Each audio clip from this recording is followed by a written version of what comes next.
Hello everyone. इस video में हम लोग एयरक्राफ्ट रेफ्रिजरेशन सिस्टम की नेसेसिटीज और मेथड्स के बारे में बात करेंगे। हम सबको पता है जैसे जैसे हम ऊपर जाते हैं, हाई एल्टीट्यूड पर जाते हैं, वैसे वैसे ठंडा होता चला जाता है। तो हाई एल्टीट्यूड पर भी हमें एयरक्राफ्ट में रेफ्रिजरेशन सिस्टम की रिक्वायरमेंट क्यों होती है? इसका सिंपल सा आंसर ये है कि ऐसे कुछ एस्पेक्ट्स होते हैं जो टेम्परेचर को बढ़ा देते हैं, जिसकी वजह से हमारा टेम्परेचर जो है वो बढ़ जाता है और हमें एयरक्राफ्ट रेफ्रिजरेशन में हमें एयरक्राफ्ट में रेफ्रिजरेशन की जरूरत पड़ती है। तो हम लोगों को वो जो आंसर है कि भाई टेम्परेचर या हमें एयरक्राफ्ट में रेफ्रिजरेशन की क्यों जरूरत पड़ती है, उसको हम दो बेसिस पे एक्सप्लेन करते हैं। सबसे पहले हम बात करते हैं इंटरनल सोर्सेज की। कुछ हमारे इंटरनल सोर्सेज होते हैं जिनकी वजह से टेम्परेचर जो है बढ़ जाता है और हमें रेफ्रिजरेशन की जरूरत पड़ती है। सबसे पहला पॉइंट है हीट रिलीज फ्रॉम ऑक्यूपेंट्स।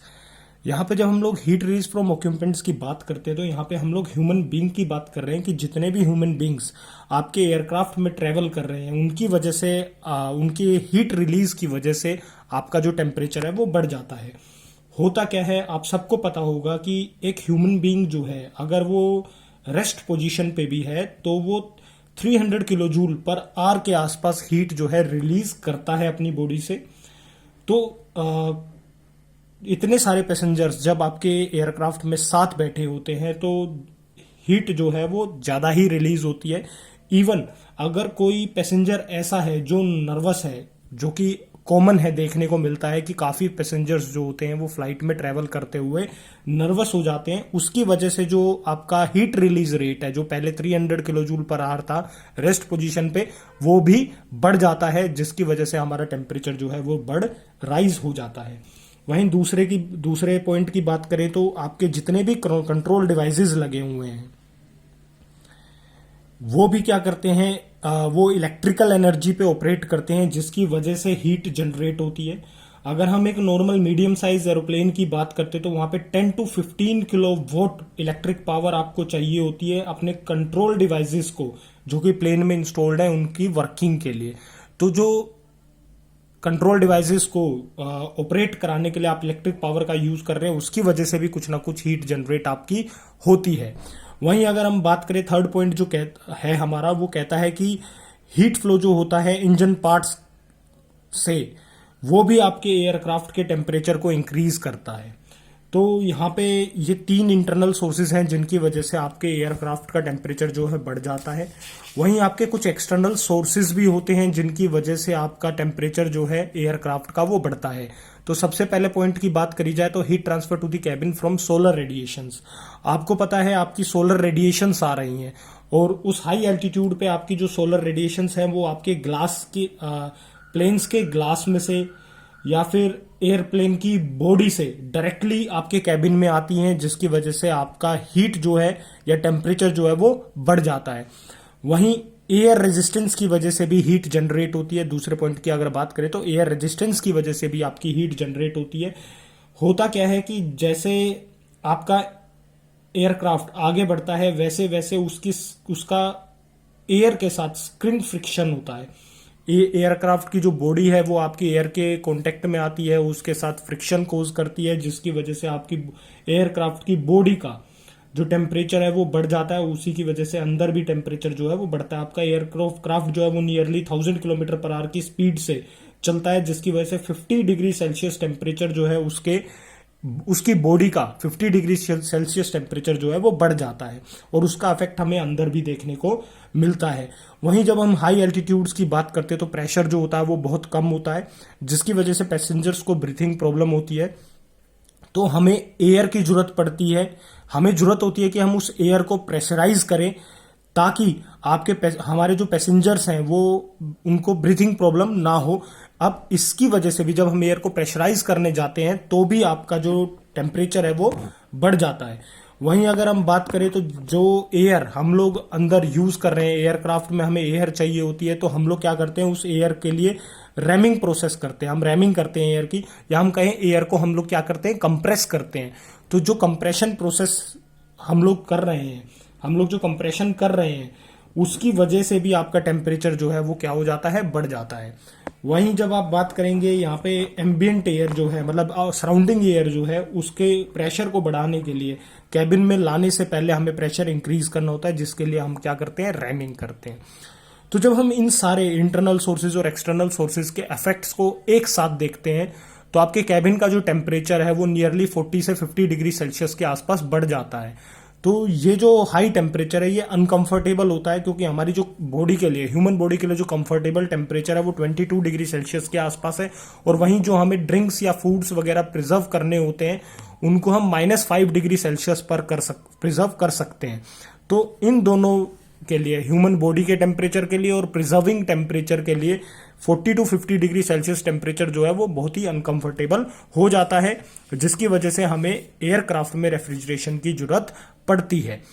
अब वहीं अगर हम बात करें जो कूलिंग रिक्वायरमेंट हमारी होती है per unit volume of space के लिए, वो बहुत ज्यादा हैवी होती है। क्यों? क्योंकि हमारा जो इंजन है या जितने भी इक्विपमेंट्स हमारे एयरक्राफ्ट में लगे हुए हैं बहुत ही कॉम्पैक्ट होते हैं, इसलिए हमारी कूलिंग रिक्वायरमेंट क्या हो जाती है, बहुत हैवी हो जाती है। अगर हम नॉर्मल रेफ्रिजरेशन सिस्टम की बात करते हैं, जो हम एक नॉर्मल ऑर्डिनरी पैसेंजर प्लेन के लिए देखें तो वो 8 टन कैपेसिटी की रेफ्रिजरेशन होनी चाहिए।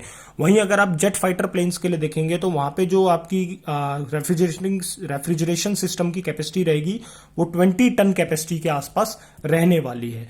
अब हम बात करते हैं कुछ मेथड्स की, एयर रेफ्रिजरेशन सिस्टम के कुछ मेथड्स की। तो मेनली क्या होता है, एयर रेफ्रिजरेशन सिस्टम जो है हमें पता है वो बेल कोलमन साइकिल पर ऑपरेट करता है, पर बेल कोलमन साइकिल की सीओपी जो होती है, कोफिशिएंट ऑफ परफॉर्मेंस जो होता है वो बहुत कम होता है, उसकी स्पेसिफिक हीट जो होती है बहुत कम होती है, पुअर कंडक्टिविटी ऑफ एयर है, एयर की कंडक्टिविटी जो है वो बहुत पुअर होती है। वहीं आपको रेफ्रिजरेशन पर टन रेफ्रिजरेशन के लिए ज्यादा पावर की रिक्वायरमेंट होती है बेल कोलमन साइकिल में। आपको बड़े बड़े पार्ट्स यूज करने पड़ते हैं, जैसे रेसिप्रोकेटिंग कंप्रेसर हो गया, एक्सपेंडर हो गया, ये बहुत ही बल्कि पार्ट्स होते हैं जिनका वेट भी बहुत ज्यादा होता है। इसकी वजह से बेल कोलमन साइकिल जो है वो एयरक्राफ्ट रेफ्रिजरेशन प्रोसेस के लिए यूज में नहीं लाई जा सकती, या हम कहें वो ऑब्सोलीट हो जाती है। अब उसकी जगह क्या करते हैं, हम लोगों ने डिजाइन किया है रेफ्रिजरेशन सिस्टम को एयरक्राफ्ट के लिए, जहां पे आपके जो रेफ्रिजरेशन इक्विपमेंट रहने वाले हैं उनके वेट को ध्यान में रखते हुए हमने रेफ्रिजरेशन सिस्टम को एयरक्राफ्ट के लिए डिजाइन किया है। वेट जो है वो बहुत ही इंपॉर्टेंट पैरामीटर होता है आपके एयरक्राफ्ट रेफ्रिजरेशन सिस्टम के लिए। आपका वेट जो है वो कम से कम होना चाहिए। वेट के ऊपर ही आपके सिस्टम की इफेक्टिवनेस और ऑपरेटिंग कॉस्ट जो है वो डिपेंड करती है। तो अपने आप में वेट जो है वो एक बहुत ही इंपॉर्टेंट फैक्टर हो जाता है आपका एयरक्राफ्ट रेफ्रिजरेशन सिस्टम के लिए। वहीं हम लोगों ने क्या किया, धीरे धीरे हमने रोटरी कंप्रेसर और टर्बाइंस बना लिए, जिनको हमने एयरक्राफ्ट में इंस्टॉल किया in comparison to reciprocating compressors and all.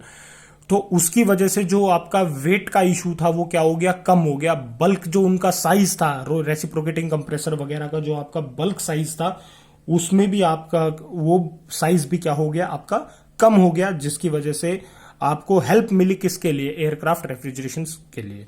यहां पे आप एयर को यूज कर सकते हैं रेफ्रिजरेंट की तरह, क्योंकि हमें जरूरी नहीं है कि हम एयर को यहाँ पे स्टोर करें, हम उसको सराउंडिंग एटमॉस्फेयर से, वो हमारे पास फ्रीली अवेलेबल होती है और चीप होती है एक तरीके से, तो हम उसको सराउंडिंग एटमॉस्फेयर से उठा सकते हैं। आपकी एयर जो है वो नॉन फ्लेमेबल होती है, और इसकी अगर लीकेज भी होती है तो सेफ्टी में कोई भी प्रॉब्लम नहीं आती है। और एयर रेफ्रिजरेशन सिस्टम जो होता है दूसरे रेफ्रिजरेशन सिस्टम्स के मुकाबले स्पेस रिक्वायरमेंट जो है वो कम होती है। आपके एयर रेफ्रिजरेशन सिस्टम की दूसरे रेफ्रिजरेशन सिस्टम्स के मुकाबले स्पेस रिक्वायरमेंट जो रहती है वो कम रहती है सेम कैपेसिटी के लिए। जितनी कैपेसिटी की रेफ्रिजरेशन का रेफ्रिजरेटिंग इफेक्ट हमें प्रोड्यूस करना है, उसके लिए यहाँ पे एयर रेफ्रिजरेशन सिस्टम में स्पेस रिक्वायरमेंट क्या रहने वाली है, कम रहने वाली है। तो जब हम इन सारे वेट और एज ए रेफ्रिजरेंट एयर का use, non flammable, space requirement, इन सब फैक्टर्स को जब हम लोग देखते हैं तो एयर साइकिल सिस्टम जो है वो आइडियल हो जाते हैं किसके लिए, एयरक्राफ्ट रेफ्रिजरेशन सिस्टम के लिए। तो अब हम बात करते हैं कुछ commonly used air refrigeration systems की, जो कि हम एयरक्राफ्ट में यूज करते हैं।